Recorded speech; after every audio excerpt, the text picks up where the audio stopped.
Boa tarde, quarto ano. Vamos continuar hoje. Já foi matemática, né? Agora a gente tem história e depois vocês têm educação física, tá bom? Então vamos continuar aí com o nosso conteúdo de história. Nós vamos fazer hoje a página 50, 51, 52, 53, tá bom? Vou finalizar aí na 53, tem pouquinha coisa hoje. Então vamos lá, de Portugal ao Brasil. No início do século XIX, uma série de disputas entre franceses e ingleses abalou a paz de Portugal. Isso ocorreu porque os portugueses, que faziam muito negócios com os ingleses, foram ameaçados de invasão pelo governante da França, Napoleão Bonaparte. Com a segurança em risco, a família real portuguesa deixou Portugal e partiu em direção à América em novembro de 1807.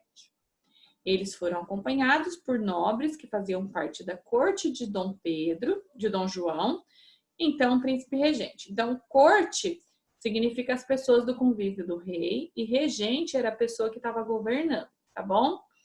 Então, o que acontece? Por causa de muitas brigas entre os franceses e os ingleses, né? Portugal ficou com medo, pegou a família dele, a corte e foi embora para o Brasil, tá? Alguns navios foram diretamente para o Rio de Janeiro, enquanto o navio do príncipe regente aportou na Baía de Todos os Santos, na cidade de Salvador, no dia 22 de janeiro de 1808. Com a chegada de Dom João, muitas mudanças aconteceram, porque ele já chegou mandando em tudo, né? Ele já era o regente lá de Portugal, já chegou mandando em tudo aqui. O cargo de governador-geral foi extinto e Dom João passou a administrar diretamente a colônia. Então, ele resolveu que ele ia mandar em tudo. Além disso, emitiu o decreto de abertura dos portos às nações amigas, que permitiu pela primeira vez o comércio direto entre a colônia e outros países. Então, o que acontece? Ele abriu o comércio exterior, né? Então, ele poderia enviar e receber produtos de outros países a partir daí. Antes, o Brasil só poderia fazer comércio com Portugal. Agora não, agora ele pode fazer com vários países que ele quiser. Bom? 51, a corte no Brasil. Dom João permaneceu na Bahia por apenas um mês. Nesse período, propôs algumas mudanças, como a criação da Escola de Cirurgia, que depois seria chamada de Faculdade de Medicina da Bahia, além da instalação de fábricas na cidade. Então, Dom João quis modernizar a cidade, aumentar a cidade, né? Aumentar os lucros também. Então, ele colocou uma faculdade de medicina para eles serem médicos, né? E a instalação de fábricas naquela cidade. Depois da passagem pela Bahia, a família real portuguesa seguiu para o Rio de Janeiro, então capital da colônia, onde foi recebida com festa pela população. Então, depois que ele conseguiu fazer algumas coisas na Bahia, depois de um mês, ele foi para o Rio de Janeiro com a família dele, e lá ele conseguiu ser recebido por festa por toda a população. Bom? Dom João instalou seu governo no Rio de Janeiro, que passou a ser o centro administrativo de Portugal e de todas as suas colônias. Então, ele falou que agora ele ia morar lá. Então, ali era o centro administrativo. Era dali que ele ia resolver todas as outras coisas, né? Por ser a sede do governo português, o Rio de Janeiro passou por diversas transformações. Então, do mesmo jeito que ele quis transformar algumas coisas na Bahia, ele resolveu transformar ali no Rio de Janeiro também, melhorar. Entre as mudanças estavam obras de alargamento das ruas, deixá-las mais largas, instalação da coleta de esgoto, olha que legal, do abastecimento de água e do transporte público. Então, ali já começou a ter alguma coisa para benefício da população.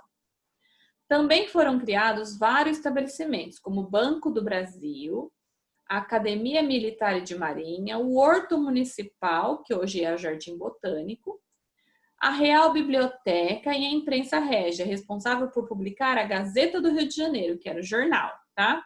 Primeiro jornal a circular no Brasil. Até então, a impressão de livros e jornais era proibida na colônia. Então, o que o Dom João fez? Ele começou a modernizar, começou a colocar um monte de coisas, né, que seriam importantes para o Brasil e para as outras pessoas também. Agora a gente tem as atividades da 52 e da 53, tá? A gente tem um pouquinho aqui do Saiba Mais, que é para vocês só conhecerem um pedacinho dessa história, tá? Os milhares de portugueses que chegaram ao Brasil não tinham casas para morar. Diante disso, o governo português passou a marcar as casas dos moradores. Então, o pessoal que já estava morando lá, o pessoal de Portugal chegou e não tinha onde morar. Aí, o que eles faziam? Colocavam na porta uma marca P e R, que significava príncipe regente. Indicava que esses moradores tinham que sair das suas casas e serem ocupadas pelos portugueses. Então, assim, ó, deixa a sua casa, porque essa casa agora, a partir de hoje, é minha, e quem vai morar aí são os portugueses que não têm casa. Se vira. A população, incomodada com a situação, logo apelidou a sigla de propriedade real, prédio roubado e ponha-se na rua. Eles mudaram os nomes do PR, né? Porque era isso que significava, né? Então, vamos para as atividades. A 1 e a 2 são orais, então vocês podem responder só falando.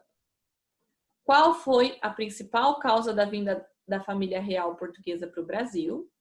E o que mudou no Brasil com a abertura dos portos às nações amigas? Então, quando ele abriu os portos, o que mudou? O que daí já podia ser feito? 3, coloque um X nas mudanças implementadas no Rio de Janeiro depois, tá? Então, todas as coisas que eu li, que eu expliquei, que foi o príncipe regente que colocou no Brasil depois que ele chegou, vocês vão colocar um xizinho aí, tá bom? 4. No século XIX, a maior parte do trabalho da cidade era feita por pessoas escravizadas. Você acredita que as melhorias do governo beneficiaram toda a população local? Justifique. Então, assim, a maior parte do trabalho era feita por escravos. Você acredita que as melhorias do governo beneficiaram todo mundo? Sim ou não? Tá? A sigla PR, após a vinda da família real, significava príncipe regente. Procure no dicionário o significado da palavra sigla, tá? Então, olha lá no dicionário o que significa a palavra sigla. E coloque aqui o que significa a palavra sigla, tá? 6. Você sabe a sigla do estado onde vive? E a sigla do Distrito Federal, onde fica Brasília, capital do país? Então, coloca para vocês aí qual é a sigla do nosso estado, São Paulo, e do Distrito Federal, tá? 7, ligue as siglas ao seu significado. Então, todas essas siglas são as iniciais das palavras, são as letras iniciais. Então, tá facinho da gente conseguir ligar aí, tá bom? Então, a gente finalizou o nosso conteúdo de hoje. Amanhã a gente volta com português e geografia, tá? E bom descanso para vocês, boa atividade. Não se esqueçam que a professora mandou o áudio lá, né? Presta atenção nas aulas, faz no dia, mesmo que for depois do horário. Não tem problema mandar atividade para eu corrigir depois, eu corrijo depois, não tem problema. O que tem problema é querer ficar tirando dúvida de atividade da semana passada, porque a professora não vai dar conta de responder todo mundo se vocês ficarem acumulando atividade. Tá bom? Então, do mais, a professora tá aqui. Um beijão, até amanhã.